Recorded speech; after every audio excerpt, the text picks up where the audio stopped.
پیارے بچوں، جنگل میں ایک بہت ہی بوڑھا پیڑ تھا، بہت بڑا سارا، لیکن اس دفعہ اس کے اوپر پھل ہی نہیں آئے، کوئی بور بھی نہیں آیا۔ وہ بڑا پریشان تھا۔ گوری کوی اور کالو کوا آئے اور کہا، ارے یہ کیا پیڑ، تمہارے اوپر تو کوئی پھل ہی نہیں ہے، ہم تو تمہارے میٹھے میٹھے پھل کھانے آئے تھے۔ آم کے پیڑ نے کہا، ارے میں تو خود پریشان ہوں کیونکہ پانی کی کمی ہو گئی ہے۔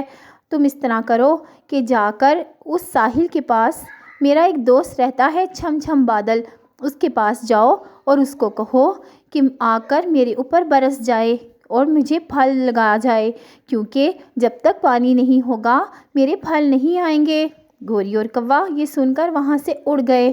انہوں نے سوچا کہ اب ہم اس کی مدد کریں گے تو ہمیں پھل ملیں گے۔ یہ سوچ کر وہ اسی طرف اڑنے لگے۔ راستے میں ان کو آم کا بہت بڑا پیڑ ملا جس پر بڑے بڑے رسیلے آم لگے ہوئے تھے۔ گوری نے کہا، ارے کوے جی، ہمیں اتنی مصیبت کرنے کی کیا ضرورت ہے، یہیں پر گھر بنا لیتے ہیں نا، دیکھو تو کتنا بڑا درخت ہے، بہت سارے آم ہیں، پورا سیزن کھائیں گے اور ہمیں کوئی دیکھ بھی نہیں رہا۔ وہاں پر درخت انتظار کرنے لگا۔ وہ سوچنے لگا کہ ابھی تک کالو کوا اور گوری کوی نہیں آئے، میں تو سوکھ رہا ہوں اور میں مر نہ جاؤں کہیں پانی کی کمی سے۔ اچانک ٹونی چڑیا وہاں آ گئی اور کہا، ارے پیڑ جی، یہ کیا، آپ کے اوپر تو پھل ہی نہیں لگے، میں تو پھل کھانے آئی تھی۔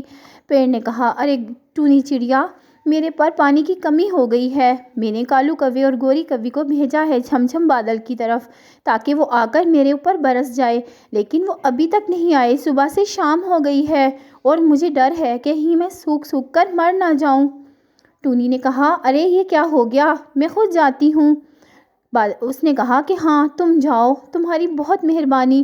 ٹونی نے کہا، اگر میں نے ایسا کیا کیا تم مجھے اپنے پھل کھانے دو گے؟ پیڑ نے کہا، ہاں ہاں کیوں نہیں۔ تو ٹونی وہاں سے اڑ گئی۔ راستے میں اس نے گوری کوی اور کالو کوے کو آم کے درخت کے پاس گھر بنائے ہوئے دیکھا۔ ٹونی نے کہا، ارے تم یہاں بیٹھے ہو اور وہاں پر آم کا پیڑ تمہارا انتظار کر رہا ہے۔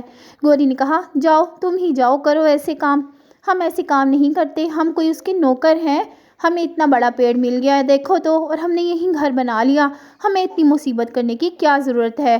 ٹونی نے کہا، تم تو ہو ہی خود غرض، اور وہاں سے اڑ گئی چھم چھم بادل کو تلاش کرنے۔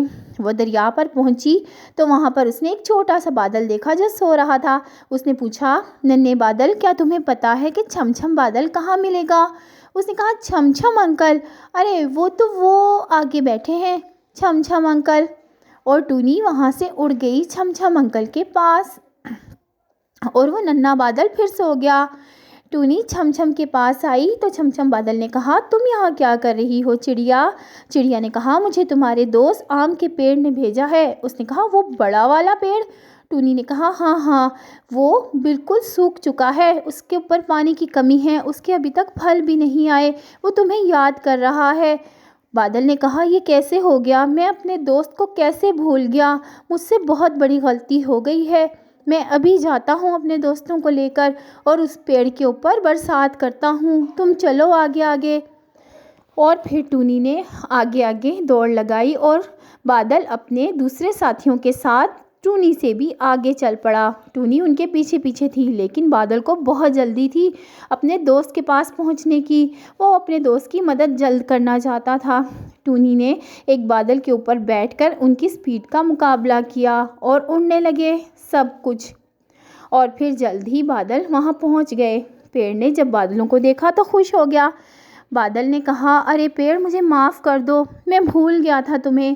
پیڑ نے کہا، چھم چھم بادل، کوئی بات نہیں، اب زیادہ دیر نہیں ہوئی، ورنہ میں تو انتظار کر کر کے سوکھ گیا تھا۔ پھر بادل نے اس کے اوپر اتنی برسات کی کہ ہر طرف پانی ہو گیا، پیڑ خوش ہو گیا، پیڑ کے نیچے بھی پانی ہی پانی ہو گیا۔ پھر بادل نے کہا، ٹھیک ہے دوست، ہم چلتے ہیں۔ پیڑ نے کہا، ٹھیک ہے تم جاؤ، اور پھر پیڑ نے شکریہ ادا کیا ٹونی کا بھی، جس نے اس کے لیے اتنا سب کچھ کیا۔ ٹونی نے کہا، کوئی بات نہیں پیڑ، یہ تو میرا فرض تھا، اگر میں تمہاری مدد نہ کرتی تو پھر تم کیسے زندہ ہوتے؟ اور ٹونی وہاں سے اڑ گئی۔ پیڑ بہت خوش تھا۔ کچھ دن کے بعد پیڑ کے اوپر بہت رسیلے آم آ گئے، بہت بڑے بڑے سے۔ پیڑ نے ٹونی کا شکریہ ادا کیا تھا۔ ٹونی آ گئی۔ پیڑ نے کہا تم یہیں پر اپنا گھر بنا لو، تم میری پکی دوست ہو، تم بہت اچھی ہو، میرے سارے پیڑ کے درخت تمہارے ہیں۔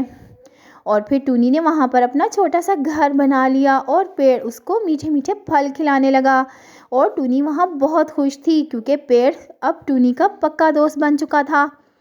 تو پیارے دوستو، ہمیں بھی دوسروں کی مدد کرنی چاہیے۔ اگر ابھی تک آپ نے ہمارے چینل کو سبسکرائب نہیں کیا تو سبسکرائب کر لیں تاکہ اس طرح کی مزیدار کہانیاں ملیں، اور ویڈیو کو لائک ضرور کرنا۔